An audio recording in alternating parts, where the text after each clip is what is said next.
how one can find themselves in one of those and what that means in general.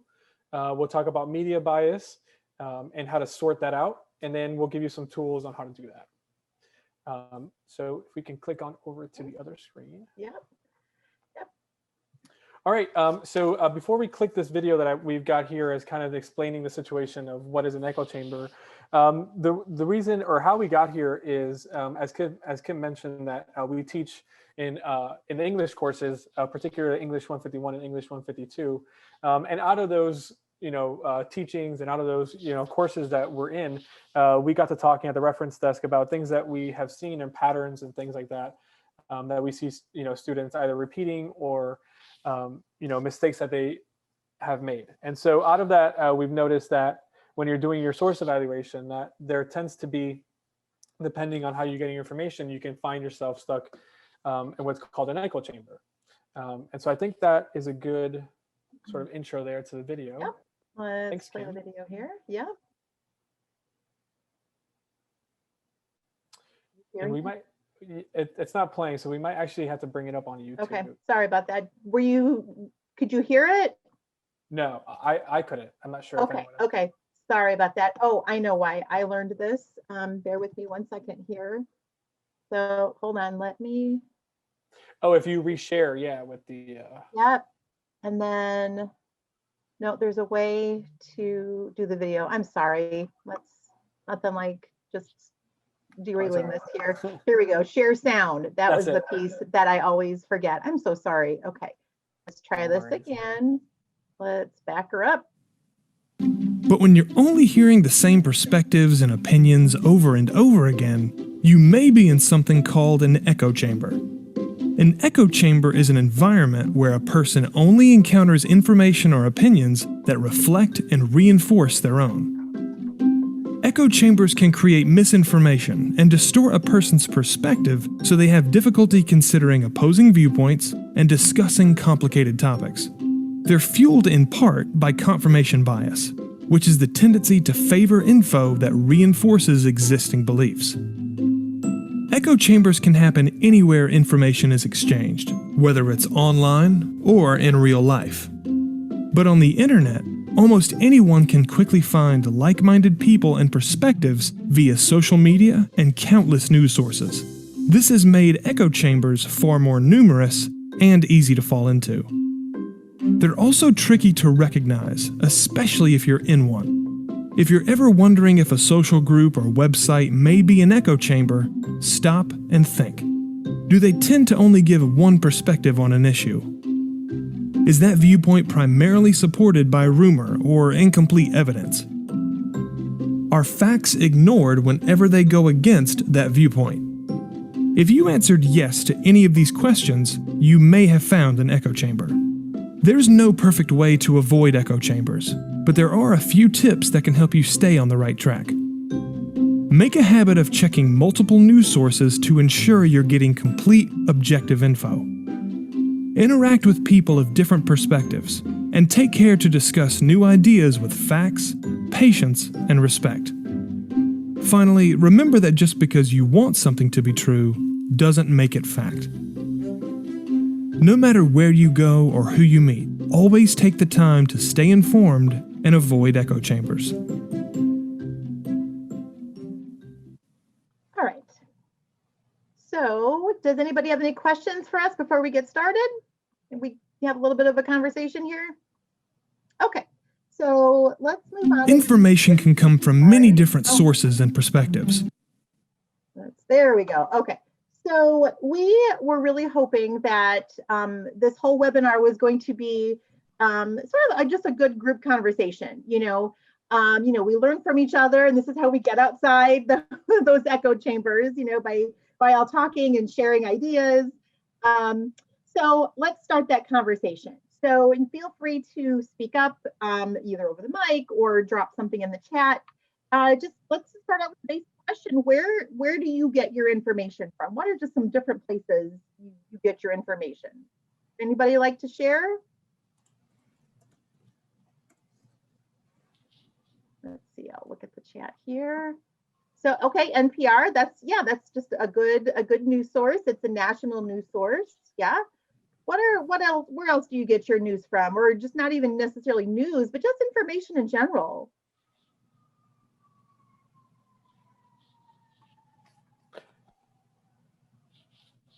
Right, social media is what Jeremy typed in there.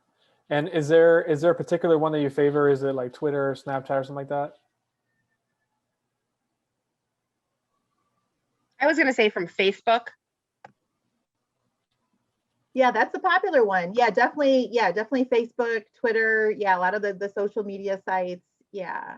There's a lot of different sources of information. It could even be, people that people that you trust, family and friends. There's different news outlets. There's even, the difference between national and local news. I ran across, I was, just doing some research for this, and I ran across a Pew Research study from July just of last year, and they found that roughly 1 in 5 adults gets their news from social media. But that whole study that they did revealed a really interesting trend. They found that the adults who get their news from social media tend to not closely follow major news stories. And they give examples of, like the coronavirus or elections, and which meant that they were also found to be not as knowledgeable about those topics. And here's something else that I found interesting. This is just a quote from them, and I have my sources, good librarian, the sources are at the end. The social media group and the local TV group are often comparable in their lower levels of engagement with and knowledge of the news. And then they also found that people who primarily get their news from social media are more likely to have heard numerous false or unproven claims. So this is, social media is a big part of that echo chamber. And so we're gonna, like we said later, we're gonna provide some tools on how to kind of break out of that a little bit. A lot of people don't follow the local news. There's an assumption that the national news will cover everything they need to know. And, I've had conversations with people, especially younger people who didn't realize necessarily that there was a difference between the national NBC news versus the different local affiliates in the cities, and they're especially not reading the local newspapers as much. I think in that same Pew study, it was like 3% of people get their news from print anymore. So it's, people don't realize what they're missing, and it's important to note, because we're going to talk about that later on, about how this happens and how it impacts us. Okay. We talked too about news that can be spread by word of mouth. Who here, does anybody get a lot of their information that way, even maybe about local issues or things? You get information by word of mouth sometimes? Yeah, typically it's a family member or something like that. Yeah. So, and sometimes you're in these groups and everybody's like-minded. And so when you get that information from people whose beliefs, that confirmation bias, as we saw in that video, when we get news from people whose beliefs are the same as ours, we're comfortable there and we don't question it, and again, that's being in that echo chamber. So yeah, just a little bit of about how we get the news, where your information is coming from, and what you're missing by not going outside that filter bubble or that echo chamber. Okay. All right. So let's look at the information cycle here. Whoops. All right, there we go.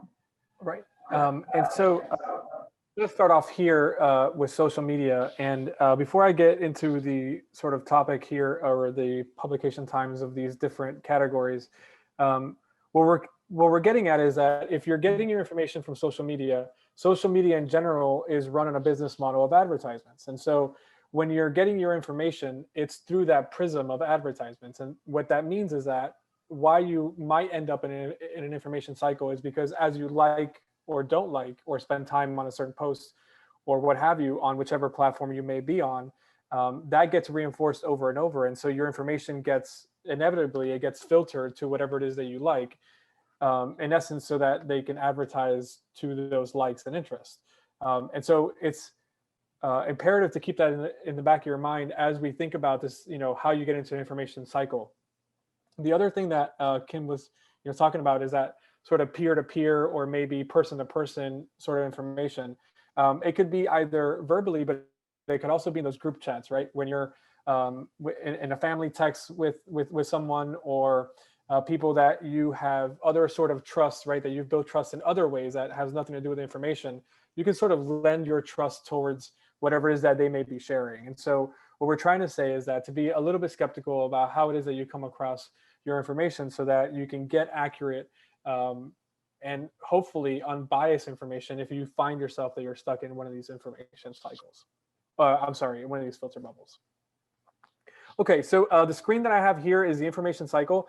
And what we like to just talk about here is the time in which these get published. So starting off with social media here in the center, that one can get published sort of immediately, right? And we saw that during the protests of last year, or just the news coverage in general around some civil unrest, and how that was the Twitter was really the center point of that. So there might have been some limited information, but it was out immediately, and that's sort of followed up by TV, and that is also can be either spontaneous or immediately rather, and you can get information out that way. But when it comes to the TV platform, there has to be, or typically there's some journalism done before information is being presented. And of course, when speaking about bias, and in particular with TV, I think the obvious examples would be CNN and Fox News. Those there on those counter sides. So TV, newspapers can be somewhere between 24 to 48 hours, and that just goes through some some editing or vetting rather by editors, and so that just makes sure that the journalist is presenting accurate information and what have you. So that can get aggregated into popular websites like the Huffington Post or other sort of news outlets, or even popular websites, depending on what the article is. And then we can go into journals, right? So it can get studied by academics or scholars and have that scholarly communication about whatever the topic is. And also when it comes to journals, it takes longer, right? So popular websites can also be immediate, and the journals and books are kind of the difference here. The journals can take about 6 months to a year to have that peer review process, and books as well, depending of course if they're nonfiction or fiction. But books and journals tend to be the longer in terms of the scale of vetting and publication times, and typically that lends to more vetting and more accurate information if it does go through that peer review process. So I think, Kim, you've got the next slide. Yeah. There we go.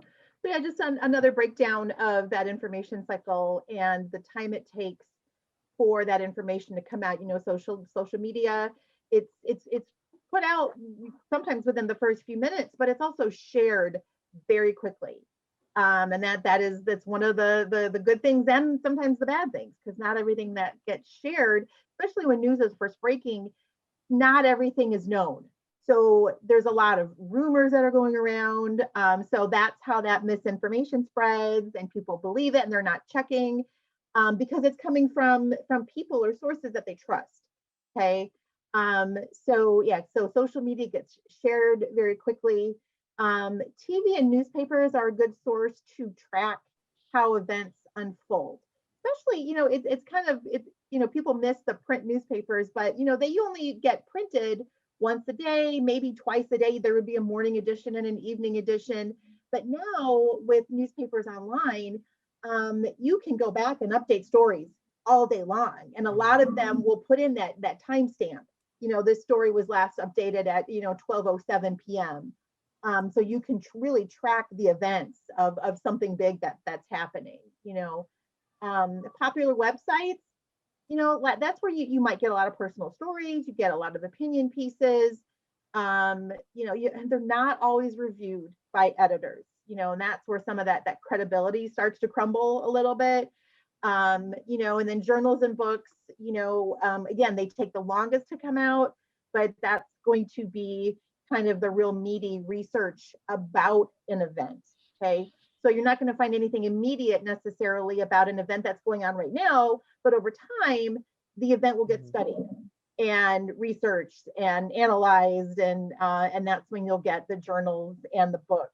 You know, I want to talk for a minute though about the people that are delivering the news. You know, back in the day, we had our trusted reporters on TV. Tom Brokaw and Peter Jennings and all those people, and there's a lot of different people putting out the news right now. And I know Roger has a really good kind of anecdote about comedians that are being trusted for the news. So you want to talk about that, Roger? Yeah. So as we talk about TV and newspapers, I know that, well, at least as a millennial, I think that a lot of, at least my generation, gets the news from either Daily Show, John Oliver, but in particular, there was a study done in 2008, I think it was 2008, 2009, where Jon Stewart was the most trusted newsman, basically, of that time, and that's kind of like sort of a signal to the change, right? As a news kind of becomes entertainment as well as news, there's kind of a sea change there, but I would say that's still applicable. I think John Oliver, and I think now Trevor Noah and other comedians, that are just comedians, are now delivering news with, of course, with their twist on it, and that's kind of a very big change from Tom Brokaw and Peter Jennings and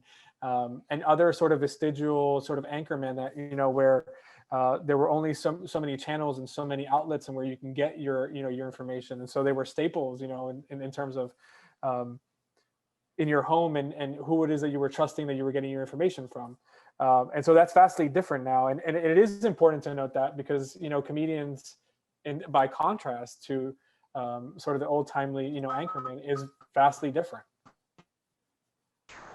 Thanks, Roger. Yeah, that was just fascinating when you were telling me about that one. So, all right. So we talked earlier about where you purposely seek out your information, where you get your news, like social media, TV, families and friends. Let's talk about like the type of information you seek, or the kind of information you seek. We talked earlier, and it was in the video, about confirmation bias. Remember, it's the tendency to seek out information that aligns or confirms what we already believe, and that the people who don't share our beliefs, they're the ones who are biased, right? Social media is where this becomes very apparent. So and I want to talk for a moment too about how social media really influences our world and everything around it. It affects our moods, our relationships, and it can even shape our belief, right? Even as something is random as our shopping habits, we click on some interesting ad, for a random product, and every time you like something or interact in some way, I know there's even some algorithms that if you're scrolling through, if you even linger, not even clicking on anything, but if you even linger over something for too long, it detects it, and that's going to shape your news feed. It's going to shape what you're seeing. It's going to shape the ads, even the people or the other groups that they recommend that you like, based on all these different things. You get these targeted ads, they match your interests and your beliefs, and you think, this is the greatest thing ever. I have everything I need right here, but again, pretty soon you're only seeing information that exactly matches your opinions, your likes, your beliefs, your preferences. And that's when you find yourself in the filter bubble. Okay, so let's talk about that term, filter bubble, here. So it was a term coined by an internet activist, Eli Pariser, and it goes back to like 2010. That's when he was credited with saying this. And I found this quote by him, and it's on the slide. It was absolutely fascinating. It says, "What's in your filter bubble depends on who you are, and it depends on what you do. But you don't decide what gets in, and more importantly, and this is the really important part, what you don't actually see, what gets edited out." So again, it goes back to, you don't know what you're missing. You don't know the information that you're missing. Okay. And And he believes that these online algorithms, all these clicking and liking and all these things, they create what he calls intellectual isolation. We're only being exposed to one side of information and we're super comfortable there. And then science has even shown that it causes us actual psychological discomfort to take in conflicting information, right? It's really uncomfortable. We don't want to have those big conversations with people. We don't want to think beyond what we already believe, So these algorithms, they lead to filter bubbles, and it's again attempting to create that personalized news feed. For example, if you have liberal views and you interact with liberal news, your social media is going to be filled with content that matches your views, because that's what you're most likely to engage with. Okay. Think about even something as simple as Netflix. It recommends shows based on what you watch, right? So this isn't isolated to just Twitter and Facebook. We Netflix, and you watch, the Great British Bake Off, and you're watching episode after episode. Right. It's going to recommend more shows like that. It's not going to suddenly recommend, Game of Thrones or something. A lot of music apps do the same thing. Spotify and Pandora, it creates playlists. It gets to know your listening tastes, and it creates playlists. And I know I have Spotify, and it creates these weekly or these daily playlists, and it's perfect because it's everything I love, But there are some pros and cons to these filter bubbles. So what do you think are some benefits to being in a filter bubble? I know we talked about a few of them. Would anybody like to, does anybody have any experience with something great, or, just what are some advantages of a filter bubble?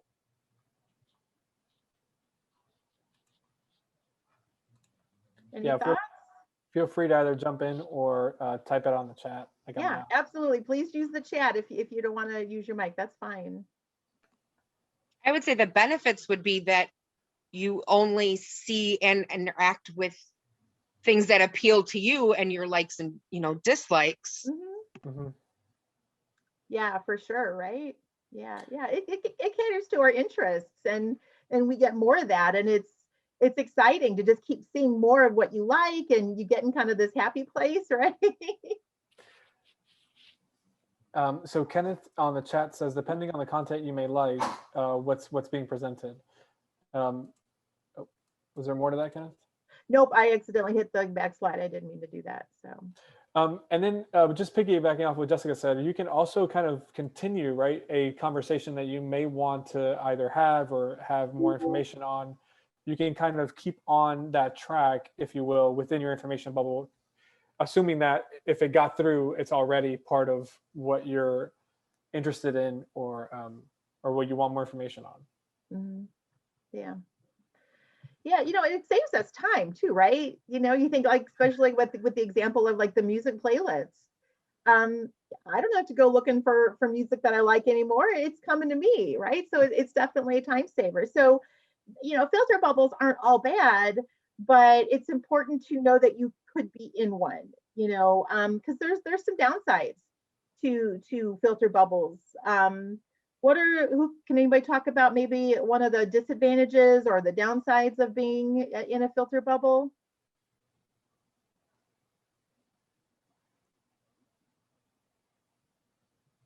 Any thoughts?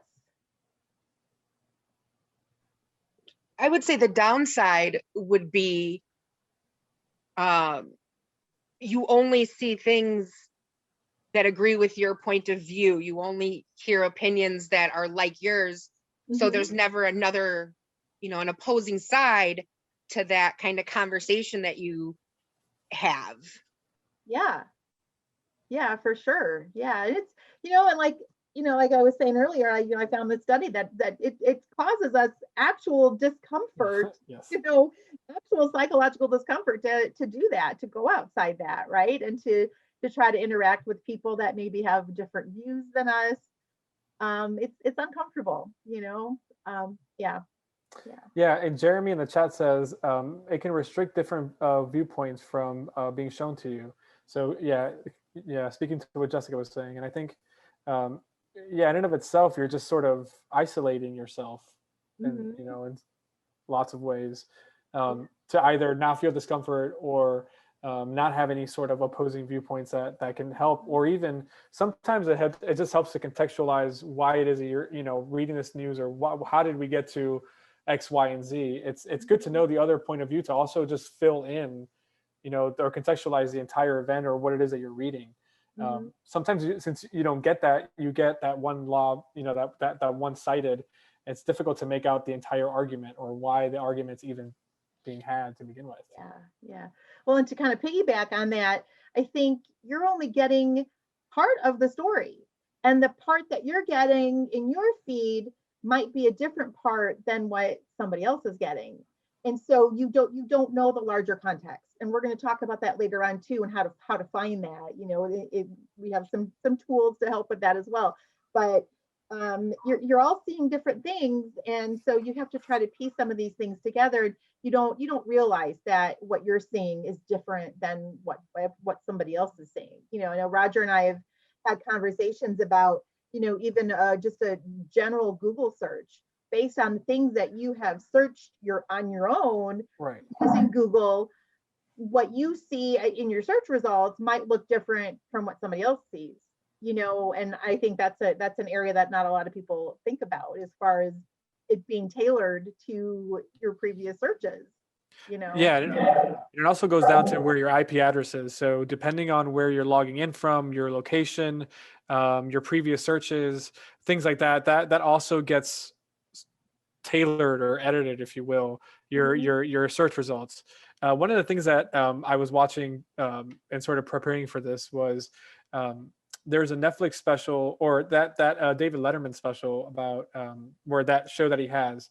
There's an episode with Obama, and we're talking about this very same thing about filter bubbles and information cycles and things like that. And he was talking about Obama was talking to David Letterman about how there was a search, or there was a study done in Egypt where you would just type in Egypt, and depending on the study was 3 people type in Egypt in various parts of that country, and they all got different results depending on their previous searches, where you're logging in from, things like that. So everything in terms of how you're accessing information goes through this bubble one way or the other.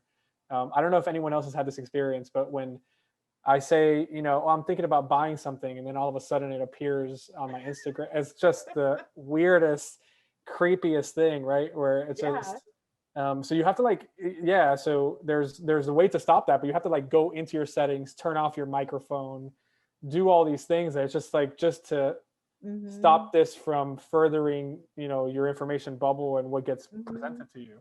Yeah. So it can be difficult to recognize when you're in a filter bubble. Like we were saying, it's really comfortable to be surrounded by people and information that we align with. Especially with the news, it can be really hard to determine what kind of news you're looking at, and where they might fall as far as, like a political bias. But there's a chart, never fear, there's a chart that we found. There's a lot of different charts, but this is one that we landed on that can help you determine what kind of news source you're looking at. Roger, do you want to talk about this a little bit? Yeah. So as we were having the conversation, one of the things that we were talking about is, right, so we're ultimately talking about who can you trust, right? And how do we decipher that in terms to align with your values and your opinions. And so we came across this all sides media bias chart, and just to kind of orient you here to the chart in general, as I understand it, is the C is down the center in terms of media bias, and I think it's kind of generally left and right, and the C is down the center. And so on the right side, we have the 2 R's. And so we have, to represent right again, so we have Fox News, we have the American Conservative, things that you might expect there.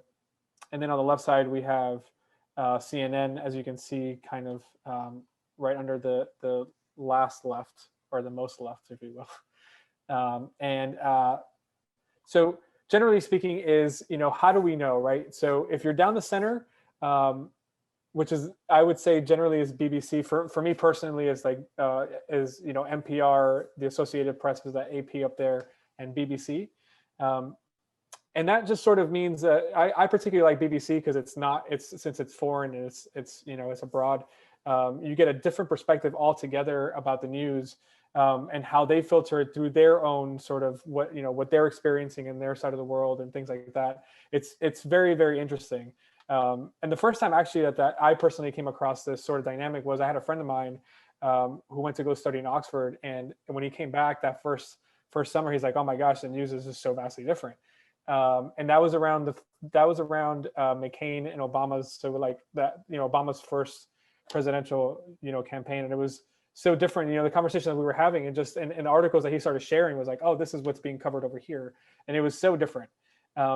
So the chart here is kind of representative to how, where you land, and how hopefully this is the most unbiased chart, but every chart has some sort of bias. And so looking at a chart, you can ask yourself, do you have a news source that you automatically trust? Do you find the logo of where you go to on this chart? And what constitute as a trustworthy news source? So back in the day, as we were talking about with Tom Brokaw and Peter Jennings, there was sort of an assumption that by the time the news got presented in that format, which was TV, it had gone through all the journalistic vetting and things like that. So that's what we're kind of asking ourselves here. So in thinking of in terms of trust, who do you trust to have the most or closest to the truth as you see it, I guess, is kind of that philosophical way.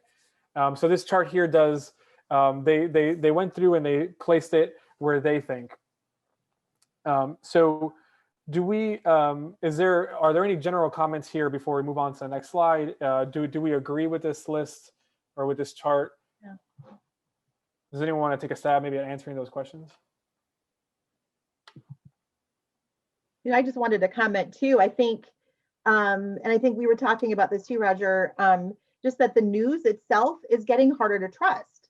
Right. Even some of these reputable news sources, or, maybe these news sources that we kind of have a history of trusting. We're so skeptical these days. We're not sure what to believe. And that's not good either, to be on the complete opposite end of that. Right. I was reading another study, another report. It came out. It was from the School of Journalism and Strategic Media at Middle Tennessee State University. And Katie Foss, who is the professor of media studies at the School of Journalism, she did some research that talked about how, like when coronavirus was first, evolving, last year, and she did some research into how the information about that was even reported in different parts of the world and how different it looked. And, you were saying, Roger, how different the news looks through the BBC. Yeah. She found, and I'm quoting this, she said, attention to how media messages address the virus, its transmission and risk varied significantly across types of coverage and by the nation that produces it. And then she went on to say that US coverage has been inflammatory, particularly across social media and other unsubstantiated sources, which are unfortunately often taken as fact. So it's just news information in general is getting harder and harder to trust. So what do we do about that? That's where we have a toolbox for you. Let me go to the next slide here. Okay, so we've got some resources for you, and a lot of these are just skills that once we go through them and talk about them, but they're skills that they eventually, you do this enough and it will come naturally to you. You won't have to think about it so much. So Roger, do you want to start? Yeah, so I'll take critical thinking. And so generally speaking is, when we think about your information and where you're getting it from, it's good to just take a step back and be like, okay, how am I getting this information? And can I fact check it with anyone else, right? So before you start your information, like before you start reading and things like that, you can take the headline and do just a quick Google search and see how many times you see a similar headline. Is anyone else covering it? And so it's thinking about your information and thinking about who the advertiser might be, what type of audience is this information generally targeted for. So on the chart, if on left or right or what have you, you might expect certain things depending on that audience that it's tailored for or that it's trying to appeal for. So it's keeping those things in mind before you either use it for your class or before you use that as sort of an absolute truth or a truth in your sort of life personally or professionally. And so the questions I think that you can ask yourself are, well, in terms of fact checking, would be like, where does that land on that publication cycle? And how do I know where, how much fact checking or how much vetting has been done? I think, Kim, you've got fact check there. Yeah. So just, look into it, look into the claims that were made and try to determine for yourself if they're true or not, and we've got some websites up here that are all really good for that. Does anybody have any experience with using any fact checking sites? Do you want to share a story about maybe something that you had to look up to either confirm or debunk? Anybody want to share a story?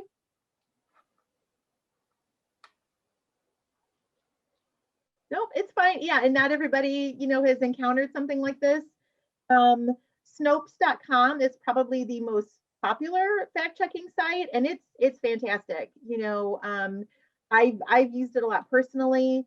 And I, even my son has gotten into using this. He's 20 and maybe he's listening to Mom the librarian. And the other day, I just want to tell a funny story. He was telling me, so when you buy a plastic gallon of milk and it's got that little circle on the side and it's kind of indented a little bit, he comes to me and he says, do you know why this is like this? And I said, no, I don't. He said, when it pops out, that means the milk has gone bad. And I said, where did you hear that? And he says, oh, I saw it on TikTok. And I was like, wait a minute. No, how do you know? And he was like, no. He's like, and it's actually true. And I was so, just even things like that, you see these things that run across, like TikTok is a big one right now. There's a lot of information being put out, and it's by people. These are just everyday people, and you don't know what their intent is. Are they meant to spoof something? Are they purposely trying to put out misinformation? These are all things that we have to think about. And the websites on this slide are some great resources to do that. And yet, because not everybody has time to take that deep dive into research, right? So, even just a quick check of Snopes.com before you share something. And reading laterally is another way to kind of counteract that filter bubble or the potential for misinformation.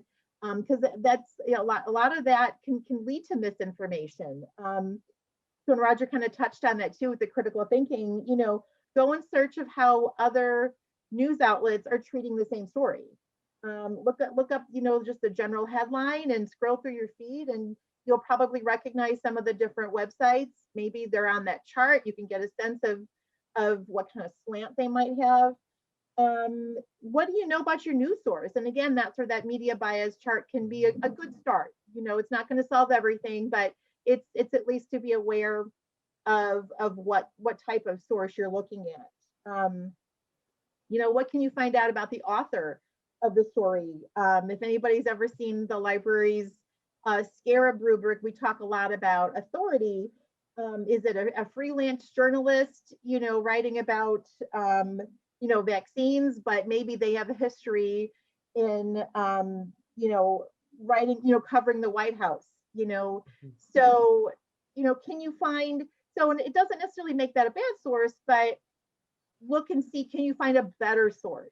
So if you're researching, say, vaccines, and it's written by a journalist who, maybe has a history of covering all types of topics, there are better sources for information on vaccines, right? Another thing to look for is the news, is the story that you're reading, is it being repurposed by a popular website? Did that source, that news originally come from another source? I actually recently ran across an article from the popular website, The Verge, and they were reporting on a story that originally ran in the Washington Post. And they linked to it, which is good. So more often than not, your best bet is to go right to the original source, because The Verge then is going to put their own spin on it. But if you want to see the original story with the original reporting, go right to the source, and the same thing too, if you're only seeing, you don't know if you're only seeing part of a video or part of a story, seek out the bigger story, and try to find the origins of the claim or the news or the information, whatever it is. So, go down that proverbial rabbit hole of research, and open lots of tabs and just, start checking all these other sources and try to just verify what you're seeing, or not. You might find that it's not true, Yeah, and Jeremy here in the chat commented that Instagram has started to add a fact checking to their posts, and it's helped me find things that may look true but really is not. And I think that also happened with Twitter as well. I know that especially during the elections, there was a lot of things that had that sort of disclaimer that this is not factual. So yeah, I'm really happy that they've started to do that as well. So have some sort of disclaimer or something on the social media. Yeah. A lot of times too, especially, and it's interesting that it's, and you said it was Instagram where they were putting that. Was that right? Yeah. So like Okay. if you were to share something on your story or something like that, typically on the bottom it has just like a small little bar that says, okay, find more information, or like if it's COVID-19 related, you can get more information about COVID-19 and things like that. okay. So there is kind of some sort of disclaimer. Yeah, that's interesting too, because I see a lot of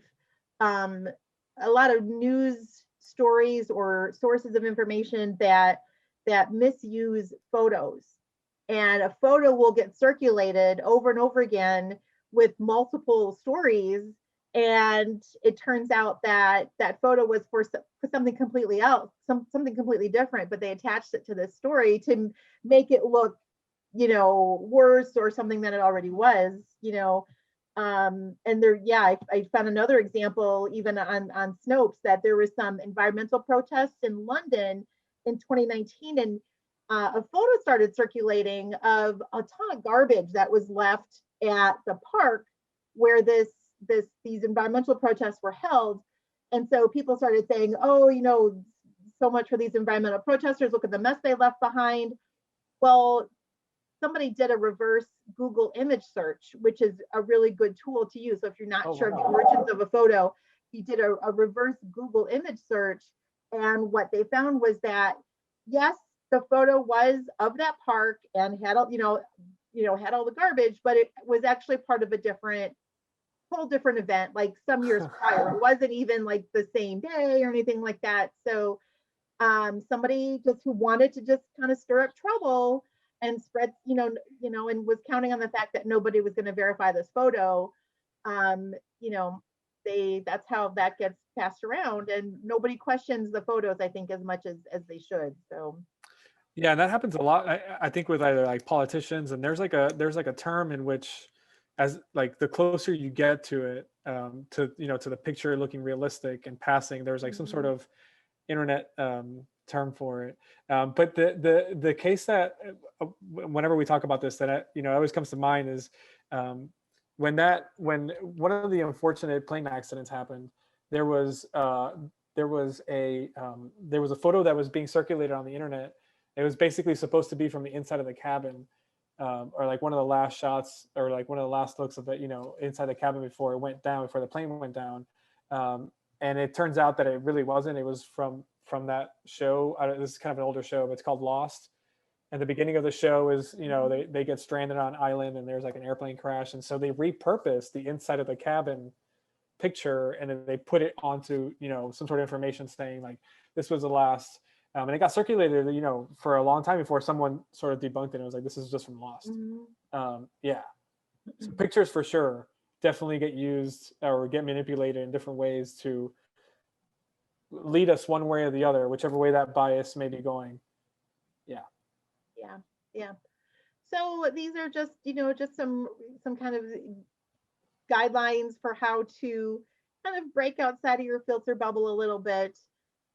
We've got some, if you would like to, if you're super interested and want to do a little bit of reading on your own, we have some resources here. Eli Preiser, the kind of the originator of that term, filter bubble, has a TED Talk if you're interested. You know, there's some good sources here on how to spot media bias. You know, this one is a great source from the National Institute of Health, and it's the filter bubble and its effect on online personal health information. That's a fascinating article. So if you're interested in it, here is just some further reading. And then we've got our sources right here. And does anybody have any questions for us? Or comments or anything? Like to share a story about anything we talked about?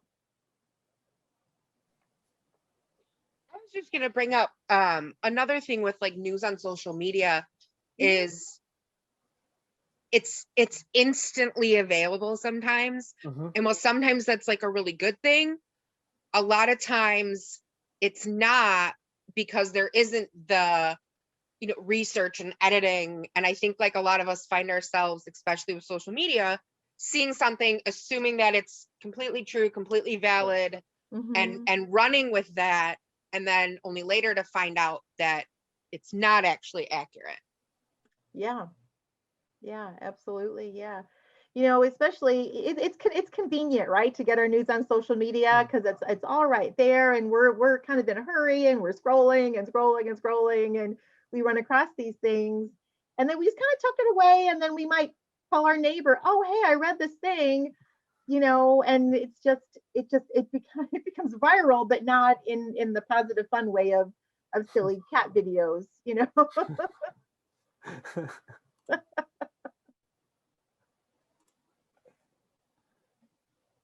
It looks like there might be somebody in the chat. Oh, okay.